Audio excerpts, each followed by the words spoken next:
Fora da política não há salvação. Um canal e podcast para discutir política. Produzido por mim, o cientista político Cláudio Couto.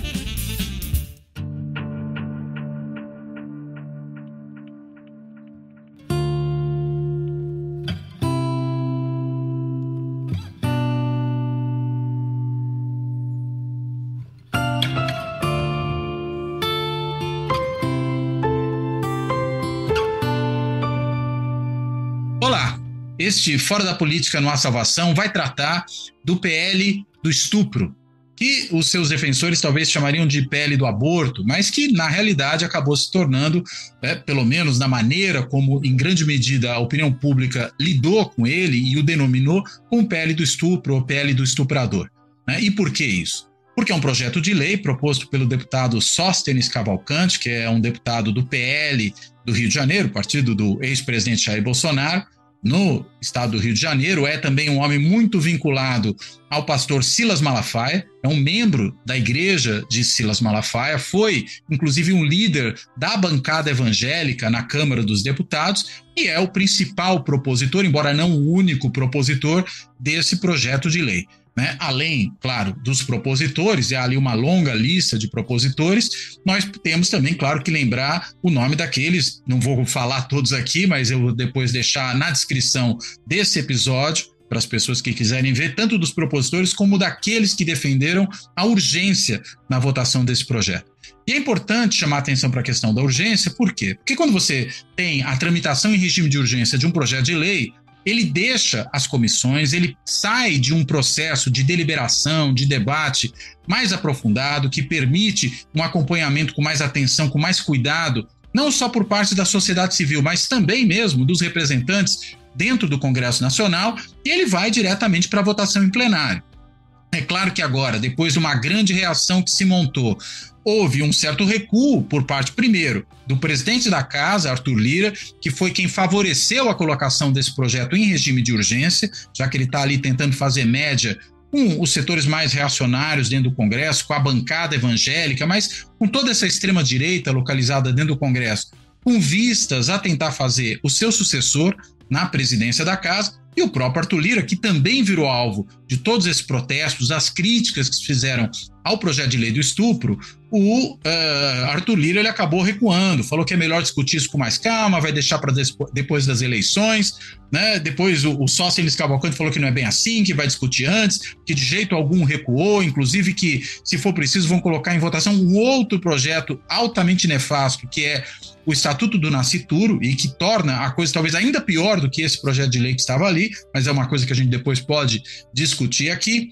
O fato é, nós temos mais uma investida dos setores de extrema-direita no âmbito da representação política, no caso aí no âmbito do Congresso Nacional, ou mais especificamente na Câmara dos Deputados, mais uma investida da extrema-direita na agenda nacional, e nesse caso em alguma coisa que alguns chamam aí de agenda de costumes, mas nós estamos falando na realidade de direitos fundamentais.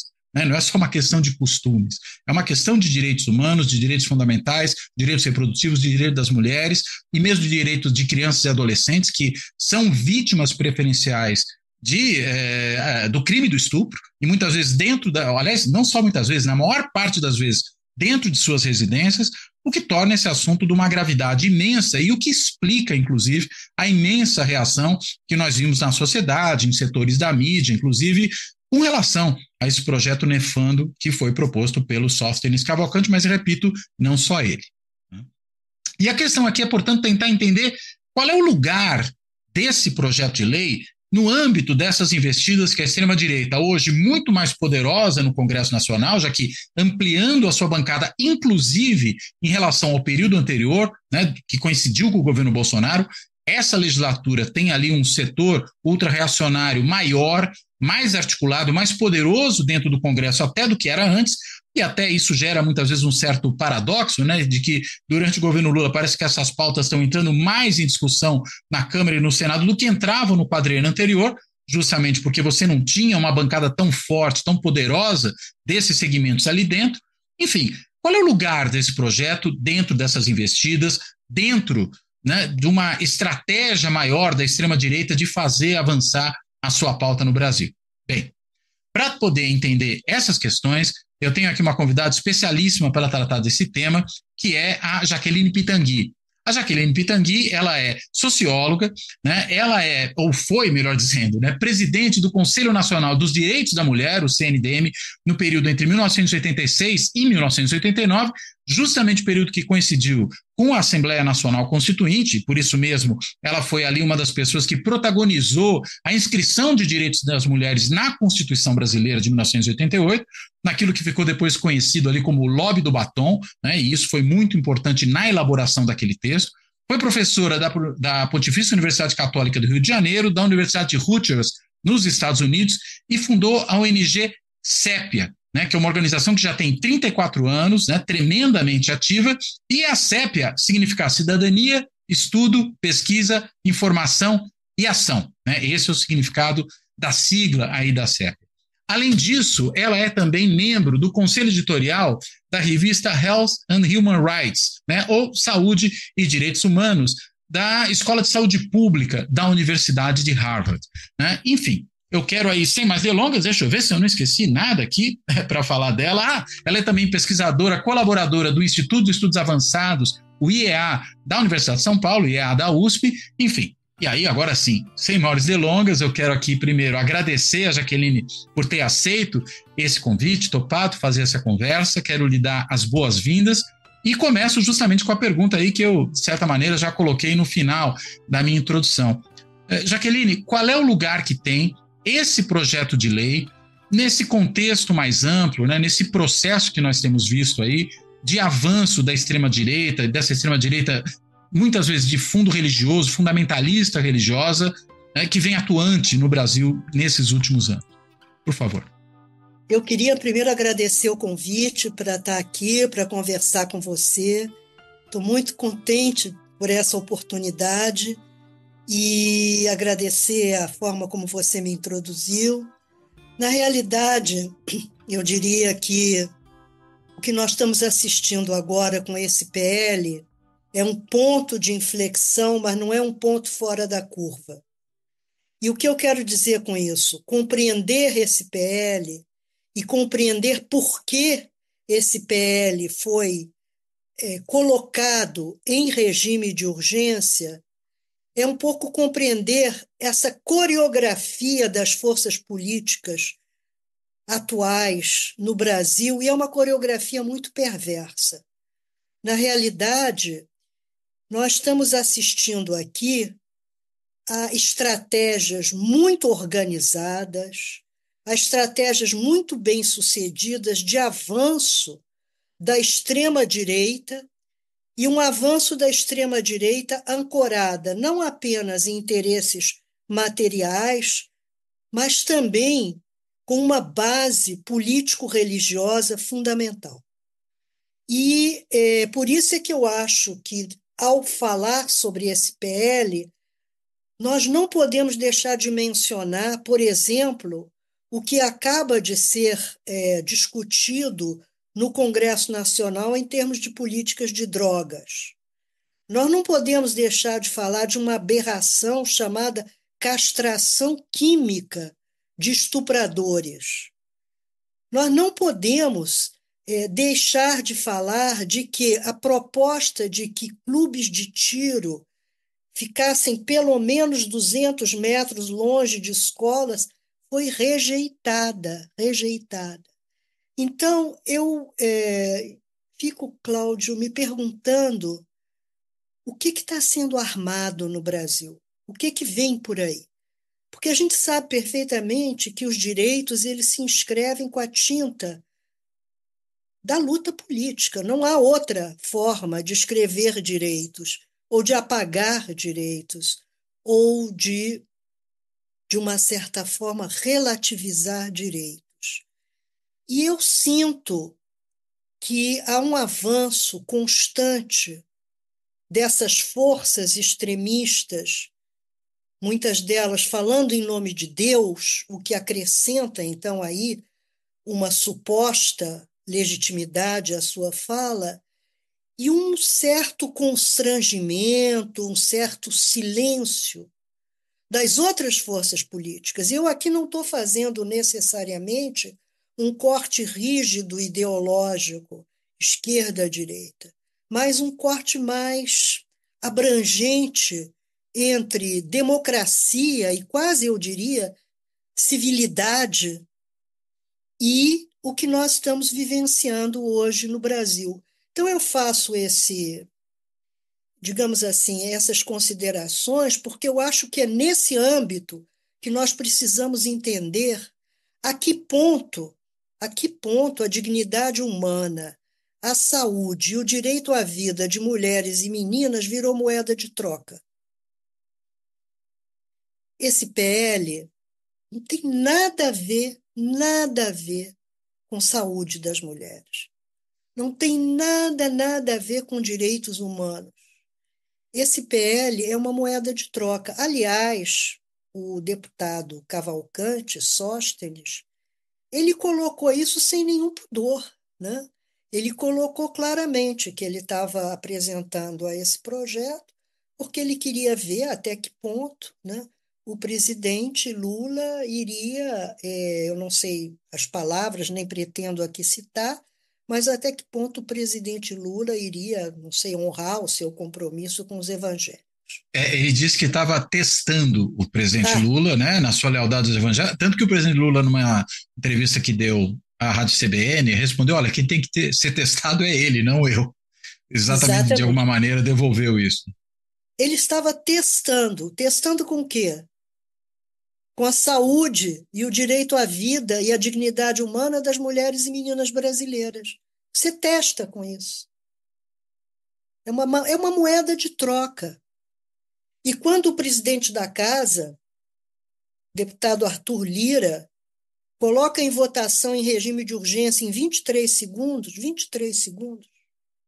apesar de que, eu acho que isso é importante ficar claro, o presidente do Congresso recebeu inúmeras manifestações, inclusive minha, solicitando que, dada a gravidade da matéria, não pautasse em regime de urgência. Isso antes.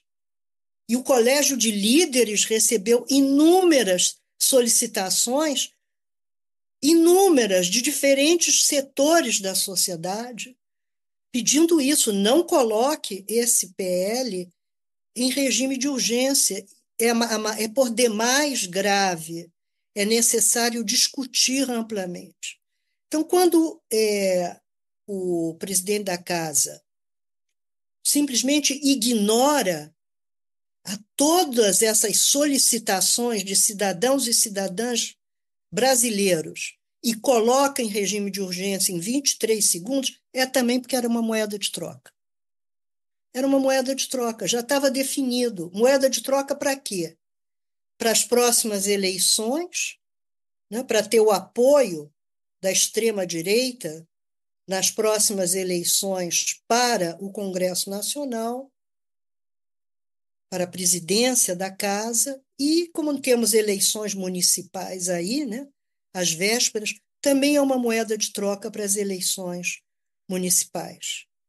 Então, eu acho que fica aí evidente, né, essa coreografia perversa a que eu me referia e a menos-valia ainda persistente de mulheres e meninas no cenário político brasileiro. E essa menos-valia, ela é secular, né? Basta lembrar que até a reforma do Código Civil, que vai ser posterior à Constituição de 1988, o país era regido pelo Código Civil de 1916, que é um código absolutamente patriarcal. Então, o que nós temos aqui, de novo, nesse PL, é a questão da força, da persistência do patriarcalismo, da menos-valia de mulheres na sua diversidade e das consequências da absoluta falta de responsabilidade para com as consequências a nível de saúde, dignidade e vida de mulheres e meninas que esse PL vai trazer. Eu me pergunto, então, como é que nós chegamos aí? Eu acho que essa é a pergunta que nós precisamos fazer agora. Porque nós chegamos aí, nós chegamos numa política de drogas absolutamente na contramão de tudo que tem havido em termos de evidências, né? De que essa guerra ao usuário não funciona. Não cabe nem aqui repetir o que acontece quando você bota um jovem negro de 16, 18 anos num presídio, né? Nos presídios brasileiros, mas avança. Então, aí eu quero também tocar um outro ponto, que é, cadê as forças? Cadê o outro lado? Porque uma coreografia é um balé, cadê o outro lado? O que o outro lado está fazendo? E o outro lado não é um partido político de chamada esquerda. O outro lado são as forças democráticas desse Congresso Nacional, que podem, inclusive, estar dentro dos evangélicos, como está, né? Há vários evangélicos, deputados, deputadas, totalmente contrários ao que vem acontecendo, mas não tem poder de fala, né? Quem fala pelos evangélicos do Brasil é o Sóstenes? É o Malafaia? Como é que as pessoas podem se outorgar o direito de falar por, não sei, milhões de homens e mulheres? Então, quando você se atribui à bancada evangélica, não é verdade, né? Você está aí utilizando um artifício político que multiplica as tuas vozes. E, ao mesmo tempo, você tem um Congresso que é repartido hoje entre bancadas. É bancada do agro, bancada da bala, né? Agora, não há uma bancada das mulheres. Hoje há uma bancada de mulheres. Não como na época da Constituinte, que nós tínhamos um grupo de deputadas que estava realmente comprometida com a Carta das Mulheres Brasileiras ao Congresso Constituinte, com o que as mulheres, na sua diversidade, traziam e que passavam por cima, frequentemente, do que o partido político colocava para abraçar essa causa. Hoje nós temos uma bancada de mulheres, algumas das quais apoiam esse PL. Duas mulheres dessa bancada votaram contra um projeto básico de equiparação salarial entre homens e mulheres. Então, eu acho que temos que começar a destruir um pouco essa questão de bancadas. Ver até que ponto as evangélicas e os evangélicos que foram eleitos para um Congresso Nacional de um país laico vão continuar como parte dessa chamada bancada, que apresenta um PL que fere direitos que eles e elas assumem, que eles e elas respeitam. Então, é preciso desmontar isso, né? E, por outro lado, o que me preocupa imensamente é o constrangimento, não sei, o silêncio desses setores democráticos, inclusive setores da chamada esquerda, diante do avanço dessas forças, porque quando, por exemplo, o líder do governo na Câmara coloca que o aborto não é uma questão do executivo, bom, eu fiquei pasma. Como não é uma questão do executivo, se é uma questão de saúde pública? A saúde reprodutiva e sexual de mulheres, homens, meninas, é uma questão de políticas públicas, políticas de saúde. Isso tem a ver com o quê? Com o executivo. Programas de saúde têm a ver com o quê? Com o SUS. Atenção a vítimas de violência sexual, na maior parte da população que não procura os serviços privados, é feita onde? É feita no SUS através de quê? De políticas públicas. Saúde reprodutiva também tem a ver com gestação, com parto. Isso é aonde? Então, é assim, o executivo tem a ver só com uma partezinha da vida reprodutiva das mulheres, mas com a outra não. Aí fica difícil, né? Fica difícil e eu acho que o momento é muito grave, que não comporta nenhum tipo de deslize, nenhum tipo de constrangimento, nenhum tipo de temor de enfrentar, né? Porque há muita coragem do outro lado, há muita audácia, há muita audácia. Eles são audazes, eles gritam, eles falam alto, eles empurram as portas. É claro que há um limite, há uma linha vermelha que a gente não cruza, né? Da ética, da civilidade, não se trata disso, mas se trata de parar de ter medo. E nesse caso, parece que o governo ficou realmente amedrontado, né? O governo parece que vem sofrendo, parece não, ele vem sofrendo uma série de reveses ali no Congresso, não vou nem dizer derrotas, porque em alguns casos não chegam a ser derrotas, mas dificuldade de fazer avançar a sua própria agenda, né? Medida provisória que é devolvida, medida provisória que é derrubada, veto que não é mantido e por aí vai. E parecia um pouco aquela história do cachorro que foi mordido por cobra e tem medo de salsicha, né? O governo, né, acabou logo na semana subsequente à devolução de uma medida provisória relativa à desoneração, tendo esse baita abacaxi na mão e parece que todo mundo resolveu tirar o time de campo, né? O próprio presidente estava fora do Brasil, em vez de se posicionar logo, falou que precisava voltar ao Brasil para tomar pé da situação, mas hoje a informação é acessível mesmo que você esteja do outro lado do mundo, ainda por cima sendo presidente da República, né? Essa fala do líder do governo na Câmara, né?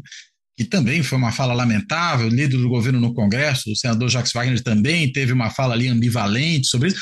Depois que viram que a sociedade reagiu e que aquilo virou uma questão na opinião pública bastante desfavorável aos propositores do PL, aí o governo resolveu se mexer, ou seja, ele acabou se tornando caudatário, né, do movimento que veio da sociedade.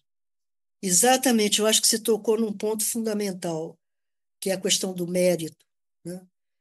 Não pelo mérito do projeto, mas pela reação que o projeto provocou, é que houve, então, uma resposta. Não é possível ser assim, né?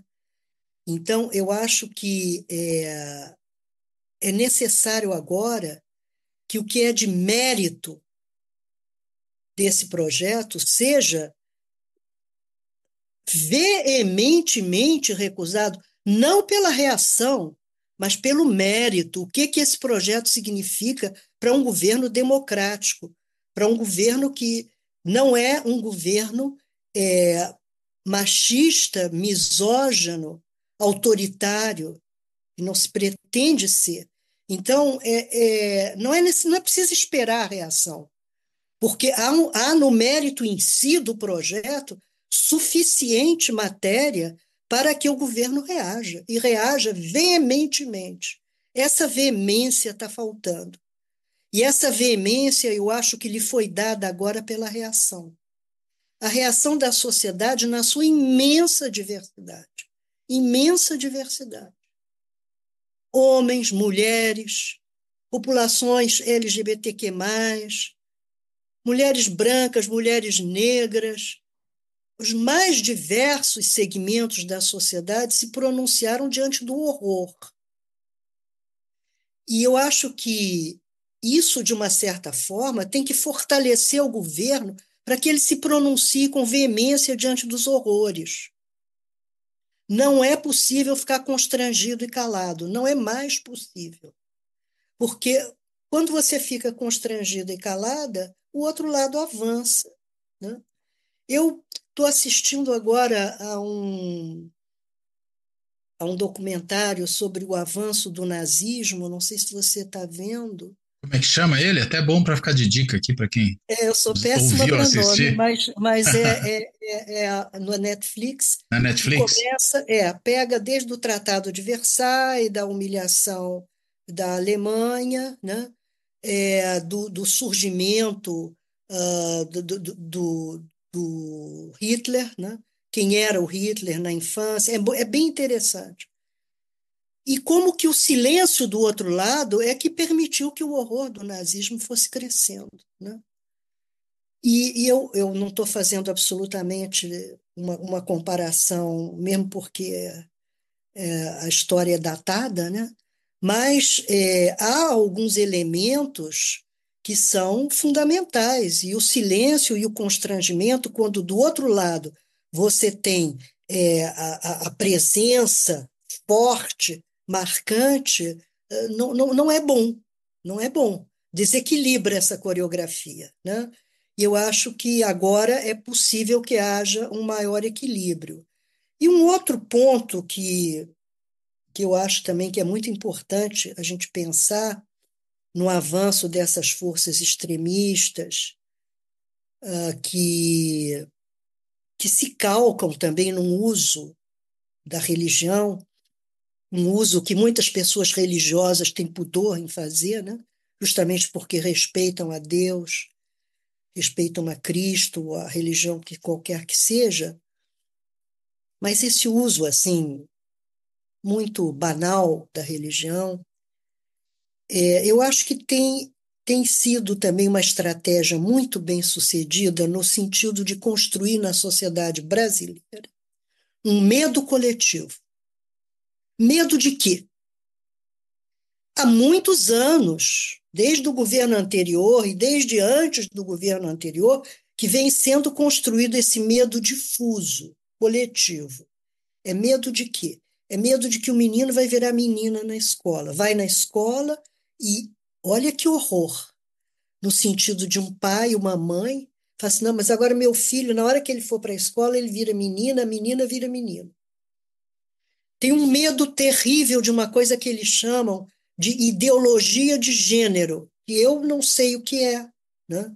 Ninguém do nosso campo de teoria política, de sociologia, sabe o que é isso, de ideologia de gênero. Sabemos o que é gênero, né? Que é um conceito que está presente em todos os documentos da ONU, mas hoje é proibido usar o conceito de gênero nos currículos escolares, né? Por quê? Porque construíram o medo, conseguiram demonizar, retiraram esse conceito do léxico, da gramática, da sociologia, da ciência política, e julgaram num lugar que é um lugar muito assustador para a população em geral. Há também o medo da quebra dos valores da civilização cristã ocidental. Olha que horror, medo horroroso, né? Há, então, um medo difuso que vai se instaurando pela sociedade, o medo do comunismo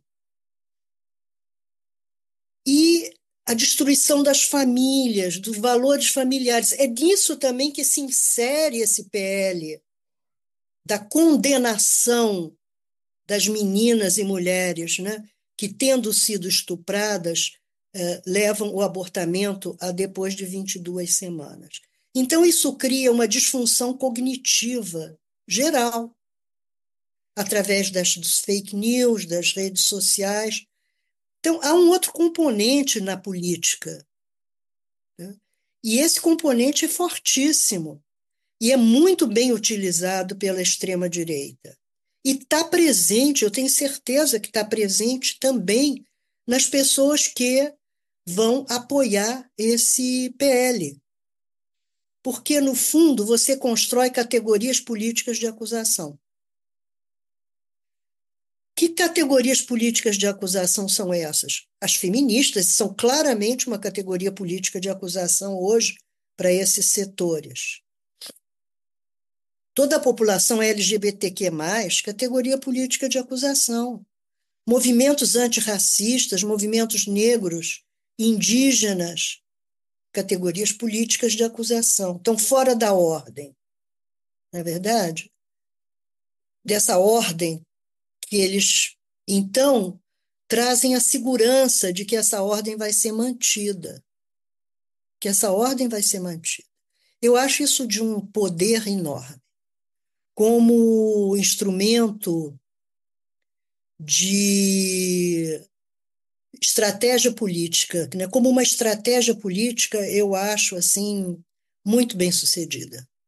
Muito bem sucedida. No momento que você cria essa disfunção cognitiva e que você trabalha com a questão do medo, um medo difuso, mas que é um medo que abala valores assim, alicerces quase da população, você também identifica de onde está o perigo, quem são as categorias perigosas, e você traz para você a segurança. Eu defendo a família, em nome de Deus. Eu defendo a civilização cristã ocidental. Eu defendo a propriedade privada. Eu defendo a liberdade através das armas. Então, eu acho que é um emaranhado muito complicado. Não sei se eu estou, enfim, trazendo muitas coisas, mas eu só consigo ver esse PL no bojo disso tudo. Quer dizer, ele está dentro de um contexto, né? Ele não pode ser pensado isoladamente. Agora, eu ia te perguntar uma coisa, Jaqueline. Me parece que essa reação toda que houve da sociedade a esse projeto, até pelo absurdo que ele representa, nos seus vários níveis, né? Desde aquela questão pura e simples de você, na realidade, condenar quem é vítima de um estupro a ter que carregar uma gestação completamente indesejada e que é ela própria já uma violação a mais dessa pessoa, como também pelo fato de que você tinha ali um requinte de crueldade no âmbito desse projeto, ou tem ainda, né, porque está lá, que é o fato de você não só condenar criminalmente, equiparando ao homicídio a realização do aborto após 22 semanas, mas você ainda tornar esse crime mais grave do ponto de vista da penalização que ele pode vir a receber do que o próprio estupro, o que é uma loucura completa. Né? Aí tanto que depois, né, diante dessa crítica, o Sóstenes Cavalcante, propositor aí do projeto, principal propositor, insisto, mas não único, né, veio a público dizer, não, então se for por isso a gente aumenta também a pena do estuprador, como se o problema fosse esse, né, só. Isso só mostra o grau, assim, aberrante ainda maior de perversidade que tem ali. Mas o que eu ia te colocar é o seguinte, será que esse projeto, pela reação que gerou, ele não acabou se revelando para esses setores um tiro pela culatra? Né? Ou, Eu como alguns acho, disseram, um tiro no pé. Ele até não ocasionou a oportunidade de você ter, eventualmente, um debate mais maduro sobre a questão do aborto do que a gente vinha tendo até então? eu acho que sim, porque o lado de cá, nós, fora do Congresso Nacional, berramos. Então, houve também da nossa parte uma reação à altura. Houve um escarcéu nas ruas, nas redes sociais, uma indignação pública geral. E aí, peraí, esse pessoal também está gritando? Quem grita somos nós só, não é verdade? A indignação não é só nossa. Não sei se você já assistiu no TV Legislativa uma sessão. É lamentável, mas as pessoas desse lado, elas são possuídas de uma indignação permanente através da qual elas gritam muitas coisas sem sentido para as redes sociais. Então, o que houve agora foi o seguinte: escuta, existe reação nesse país. Cuidado, né? Existe reação. A reação vem desde um órgão técnico como a OAB ou a Academia Brasileira de Ciências, até um grupo de mulheres, né, da periferia de não sei da onde.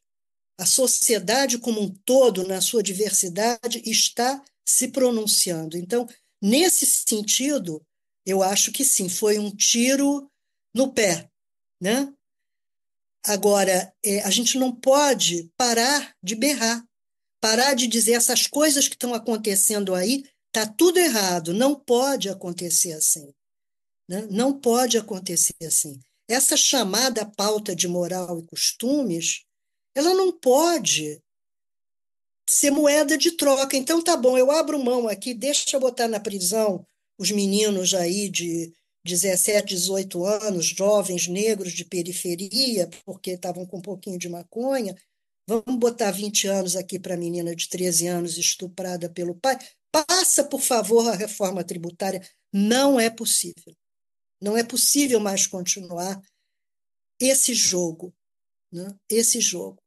E é muito importante, pouco antes de falar com você, eu recebi um meme que eu gostei muito. Tem aí, né, o Congresso Nacional, aquele desenho lindo do Niemeyer, as duas cúpulas, as duas torres. Tem duas figurinhas do lado de fora, e um vira para o outro e disse assim: eu ouvi dizer que vai virar um templo. Ah, eu recebi esse mesmo meme. Você É recebeu? muito bom, é muito bom. É ótimo, né? É ótimo. A gente não pode deixar virar um templo. Não pode deixar virar um templo. Nós temos que agora nos guiar pelos, digamos assim, padrões básicos de separação entre Estado e Igreja. E há muito, quando houve aquela ocupação que os talibãs retomaram, né? O Afeganistão e o exército americano deu aquela escapada. Eu escrevi Desordenada, né? uma escapada Confusa, né? Até gente caindo do confusa, avião tinha. Uma loucura. envergonhada, uma coisa horrorosa. Eu escrevi um artigo: o Talibã, o Afeganistão pode ser aqui, porque já naquela época nós estávamos percebendo o avanço dessas pautas. E o sentido de que o Afeganistão pode ser aqui é justamente o sentido do domínio da religião, qualquer que seja, através de uma leitura, porque você tem leituras, né? Você tem uma leitura da Bíblia, você tem leituras do Evangelho, então você tem agora uma leitura extremamente, digamos assim, conservadora, né, de textos sagrados aqui no Brasil, como também os talibãs fazem, né, do Alcorão. E quem são as principais vítimas aqui ou lá? São as mulheres. São as mulheres e as meninas, sempre, sempre. Então, há muitos paralelos em termos de perdas de direitos, perda de cidadania plena de mulheres e meninas, à medida que a religião, qualquer que seja, ocupa o espaço laico do poder. O poder tem que ser laico.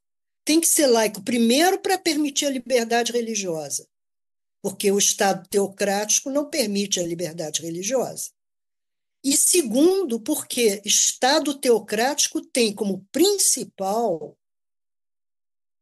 objetivo, porque as religiões são patriarcais, todas elas, a destruição de direitos das mulheres.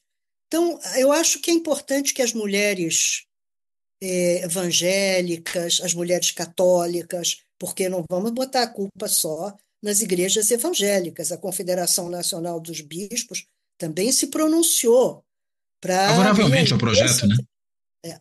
favorável ao projeto.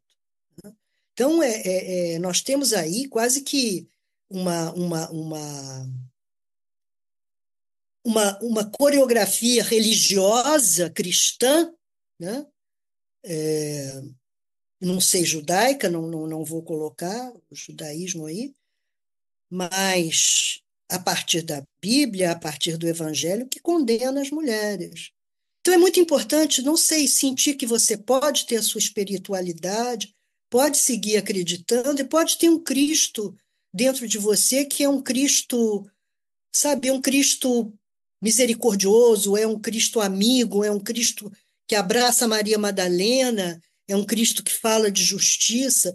Você pode escolher um pouco que Cristo você tem dentro de você, que Deus você tem dentro de você, e perceber como que atualmente há uma manipulação, né, dos textos sagrados para conduzir cada vez mais para uma pauta de negação de direitos. E que é o Cristo que fala também, né? Só quem não tiver nenhum pecado que atire a primeira pedra, né? Atire a primeira Não uma pedra. mulher, É o uma Cristo mulher. justo. É o Exato. Cristo justo, né? E então eu acho que é muito importante essa luta pela separação, né? E por isso que eu gostei tanto desse meme, né? Aquilo ali dizem que vai virar um templo, está virando um templo, né? Está virando um templo. Por quê? Pela força política da instrumentalização da religião. Que às vezes se dá muito também por meio de algumas mulheres, né, que estão na política. Eu estou pensando particularmente aqui no caso, não só, evidentemente, da Michelle Bolsonaro, né, mas da Damares Alves, né, que se tornaram, de certa maneira, representantes disso. A Michelle, acho que muito mais fortemente no período mais recente, né, quando a gente vê os discursos da Michelle Bolsonaro nos palanques, os palanques viram púlpitos, né, e ela faz ali longas pregações, né? E acaba embutindo exatamente essa imensa contradição, né? Porque ela justamente num desses últimos discursou dizendo o seguinte, né? Que foi um erro acreditar que se devia separar a igreja da religião, a política da religião, né? É, E vai exatamente na exatamente. direção do que você está apontando. Paradoxo que está presente aí. É escancarado, na é verdade, é escancarado. Do outro lado é escancarado o uso da religião para poder, né? Há pouco tempo atrás, eu não sou versada na Bíblia, mas há pouco tempo atrás eu ouvi um teólogo explicando é, a teoria da dominação. Não sei se você já ouviu Teoria do falar. domínio, né? A teoria do domínio, Isso. exatamente. E também há uma pastora Desculpa, dos a teologia do Marinas. domínio. Teologia do Isso. domínio. A teologia do domínio é Isso. assustador. E ela Sim. está em prática. Porque, em nome de religiões, ou a partir da construção de um centro de poder atrelado numa religião, você tem não só templos, mas você tem redes de televisão, você tem representantes no Congresso Nacional, você tem negócios, você tem palanques. É impressionante, é impressionante. Você tem pessoas que estão em cargos executivos, prefeitos, governadores, e essa teologia do domínio, né, ela está aí. Então, vamos construir, não uma teologia do domínio, mas vamos construir aqui algum tipo de aliança a partir da nossa diversidade em torno do Estado laico, de valores democráticos, de direitos assegurados. É necessário agora construir uma força política, né? Porque essa força política ela vai encontrar respaldo na sociedade, como encontrou agora. Agora, o que você acha que, a partir desse episódio, pode entrar na agenda daqueles movimentos preocupados com justamente o direito das mulheres, inclusive os direitos reprodutivos, né? Porque eu mencionei agora há pouco que me parece que esse episódio, pelo tiro que saiu pela culatra ou pelo tiro no pé, a gente pode usar qualquer uma das duas imagens de tiros aqui, ele realmente abriu um espaço para um debate mais maduro sobre essa questão, né? Será que se cria uma oportunidade para avançar um pouco nesse tema, ou a gente está só vivendo aí acuado por essa extrema-direita fundamentalista? Enfim, a gente tem que voltar algumas décadas atrás. E quando eu estava na presidência do Conselho Nacional, que se chamava Conselho, mas na realidade era como um ministério, um órgão executivo, nós tínhamos um grupo junto com o Ministério da Saúde que tentava fazer cumprir a lei. Eu estou na década de 80, tentando fazer com que hospitais públicos atendessem mulheres vítimas de violência. Isso, apesar de que a lei é de 1940, só vai acontecer em 1989, com a Erundina, né? O Hospital Pérola Byton, em São Paulo. Veja aí, de 1940 até 1989. E Na numa década cidade em particular, né? Não de era uma uma política cidade nacional, né? particular. Mas abriu. A partir daí, você começou a ter, em diferentes estados, essa discussão. E você teve aí uma articulação muito virtuosa, muito interessante, entre médicos e movimentos de mulheres e feministas. E vários médicos a quem eu rendo homenagem iniciaram um processo de retirar do crime e da clandestinidade a atenção ao abortamento nos casos previstos em lei, né? Porque você tinha aí o Cureta de Ouro, você tinha as mulheres na mão de fazedoras de anjo, você tinha, né, toda uma rede clandestina com índices altíssimos de mortalidade materna, enormes, né? Então, começam a surgir, na década de 90, muito timidamente, os primeiros centros de atenção a mulheres vítimas de violência sexual. E imediatamente são atacados. Imediatamente são atacados. Com muita força, por algumas representações da Igreja Católica, que naquele momento tinha uma presença maior do que os evangélicos, as evangélicas, né? E já vem o medo, o constrangimento, o silêncio, a imensa dificuldade em fazer com que esses centros crescessem como instâncias normais de atenção a vítimas de violência. Em 1993, na Sépia, nós fizemos várias reuniões com hospitais maternidade aqui do Rio de Janeiro, inclusive com a participação de profissionais de São Paulo, médicos, médicas e da Unicamp de Campinas, que já estavam atendendo a mulheres vítimas de violência, para retirar daquele espaço da condenação, daquele espaço do crime, trazer para o espaço da medicina, da atenção médica, a atenção a mulheres vítimas de violência sexual. É tudo muito lento, é sempre apedrejado, sempre colocado nesse lugar de categoria política de acusação.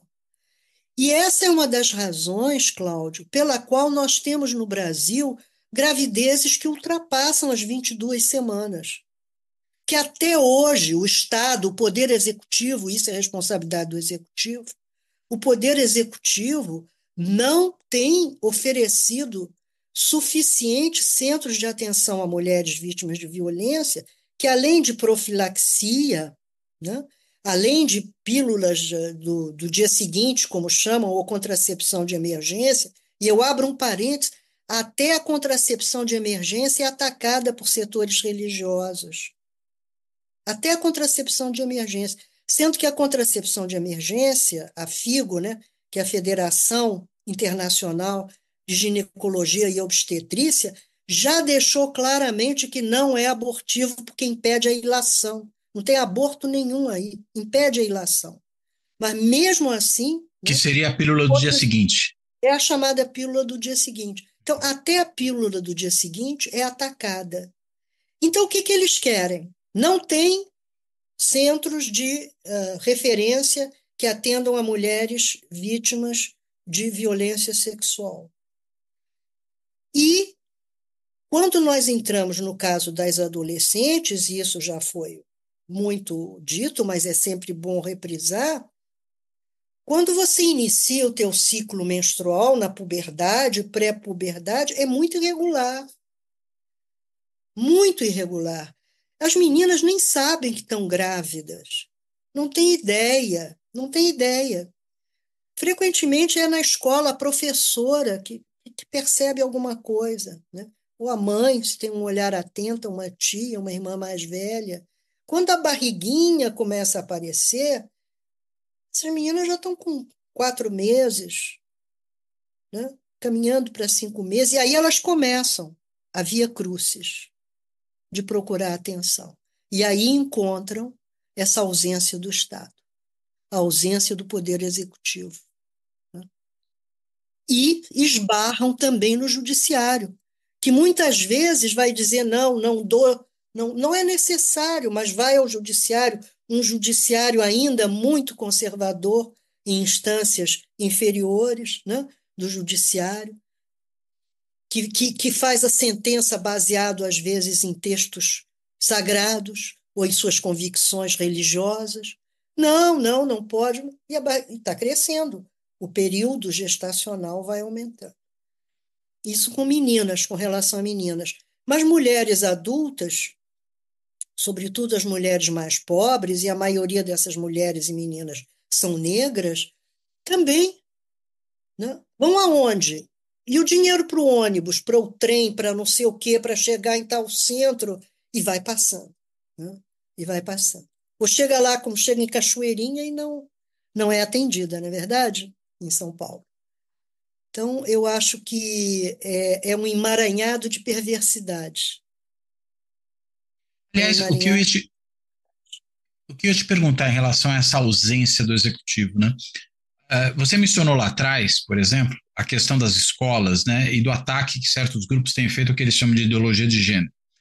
E uma das consequências disso tem sido, por exemplo, em nível municipal, até em nível estadual, a aprovação de uma legislação que proíbe o ensino de questões relacionadas aos problemas de gênero, à questão da sexualidade nas escolas, né? Até a gente viu outro dia aí uma prefeita jogando livro na lata do lixo, numa cidade de Santa Catarina.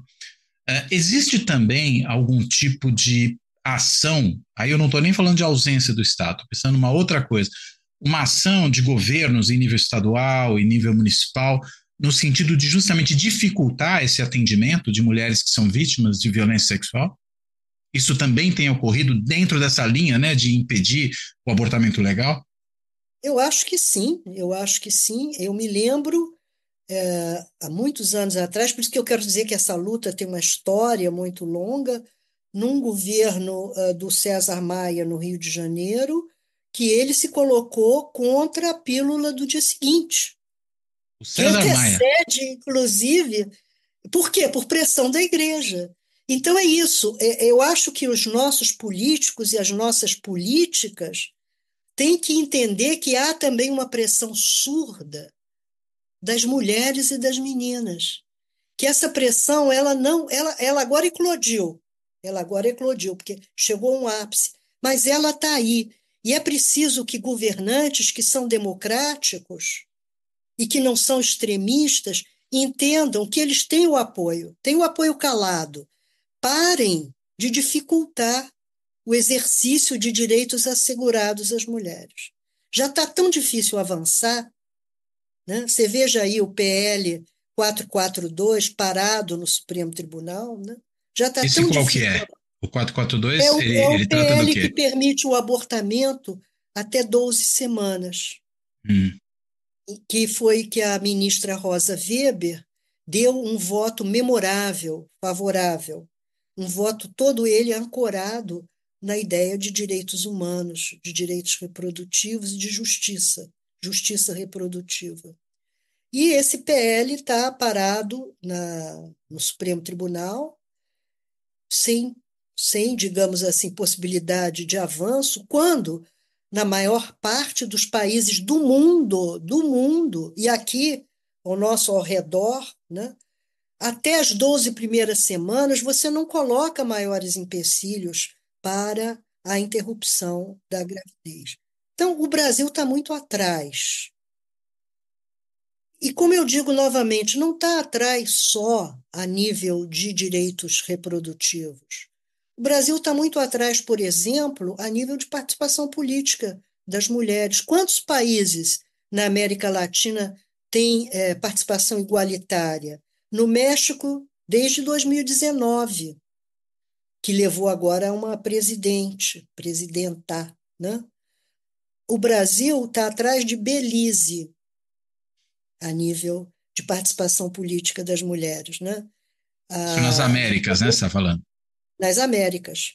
A Débora Tomé e a Malu vão publicar agora um livro justamente Malu sobre Gato.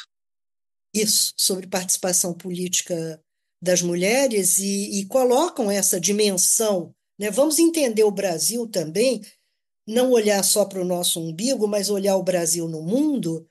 E o Brasil está lá atrás, está lá atrás.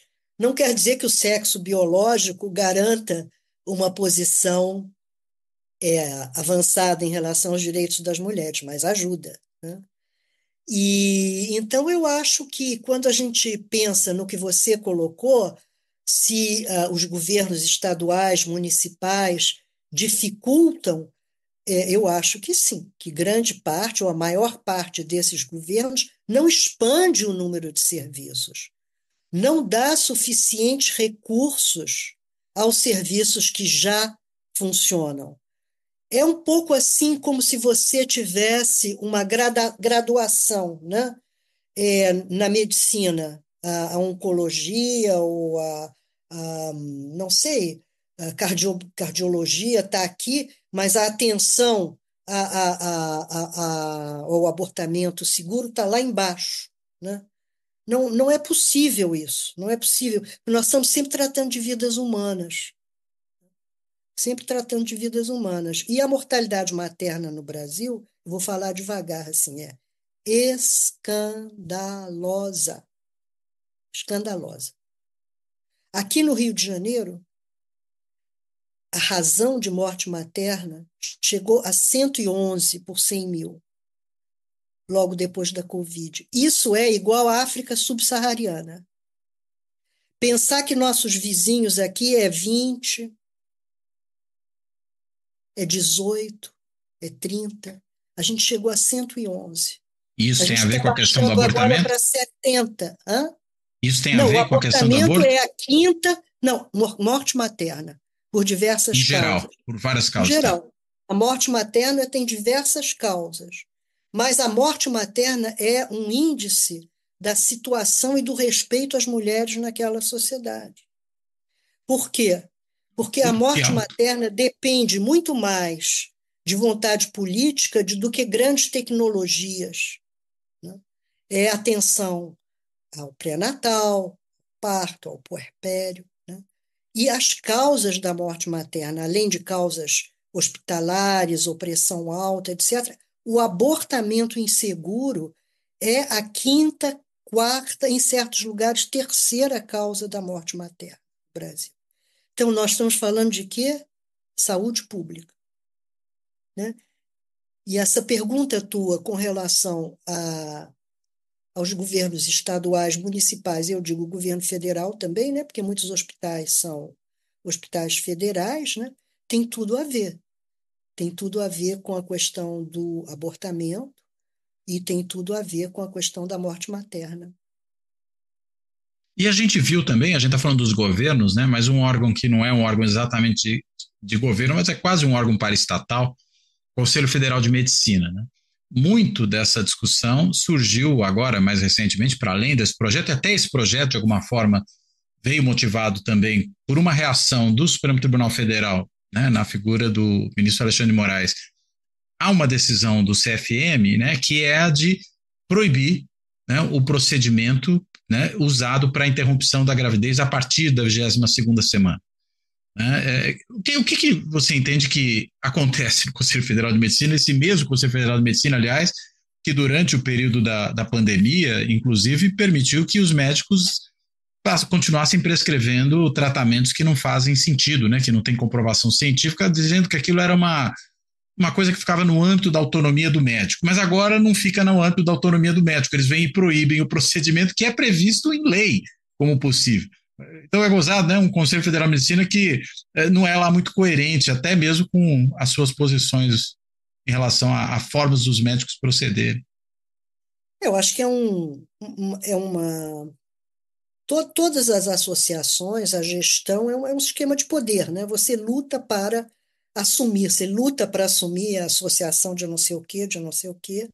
As correntes que assumiram o Conselho Federal de Medicina, a grande parte de pessoas ali que comungavam com o bolsonarismo, que inclusive tiveram cargos no âmbito do Ministério da Saúde durante o período bolsonarista, não há nenhuma neutralidade, é escancarado, né, de que ali nós estamos atuando a partir de uma posição política.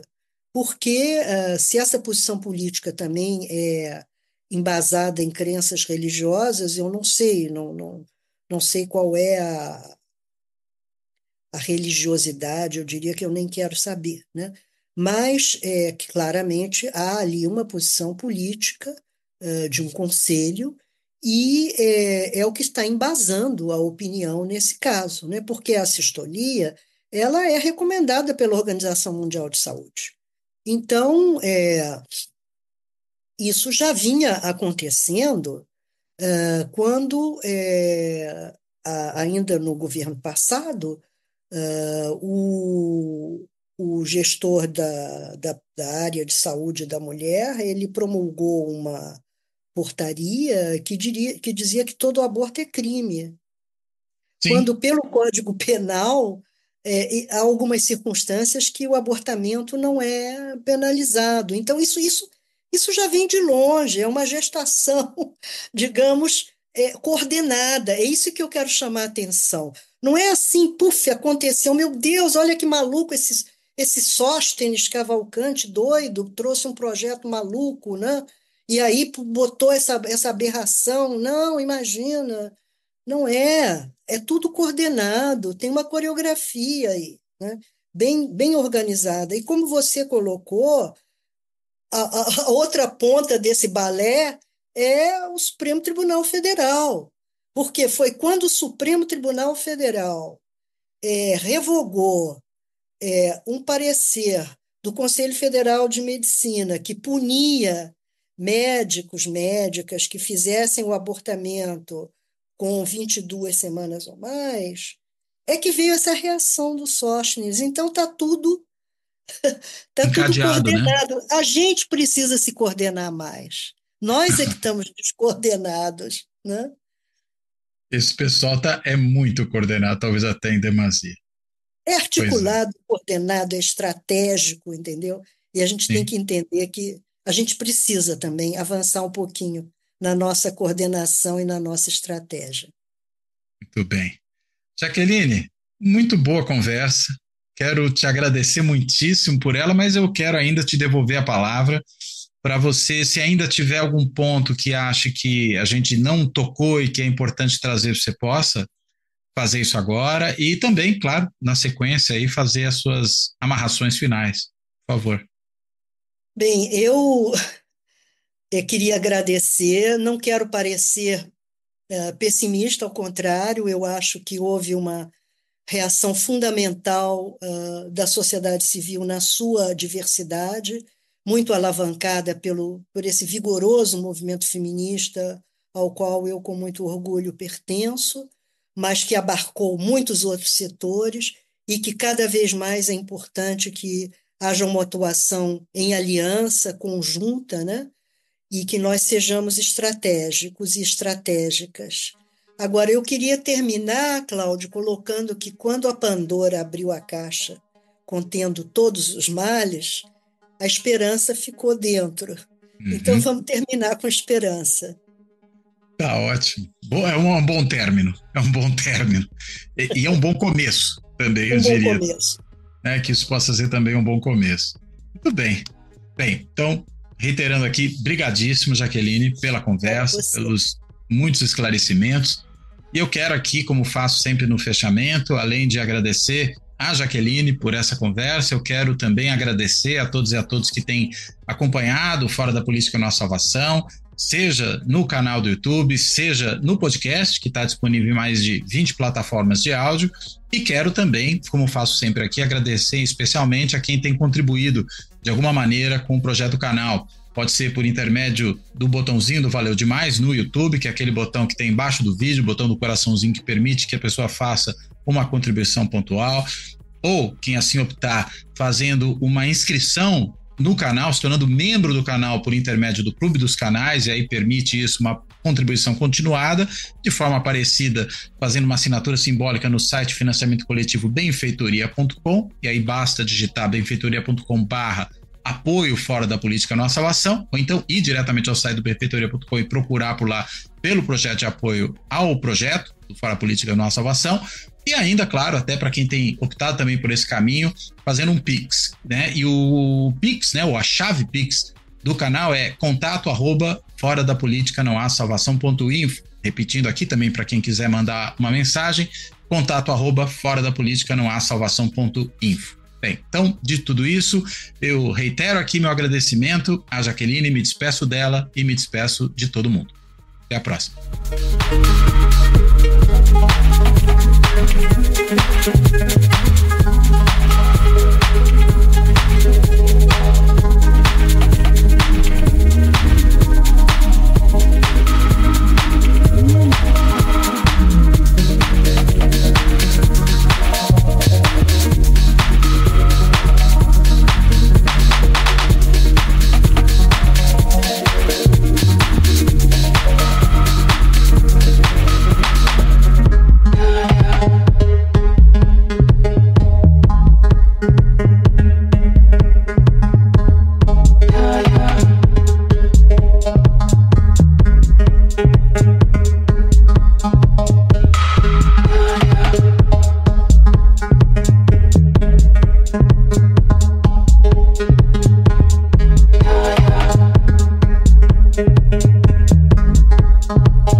Fora da política não há salvação.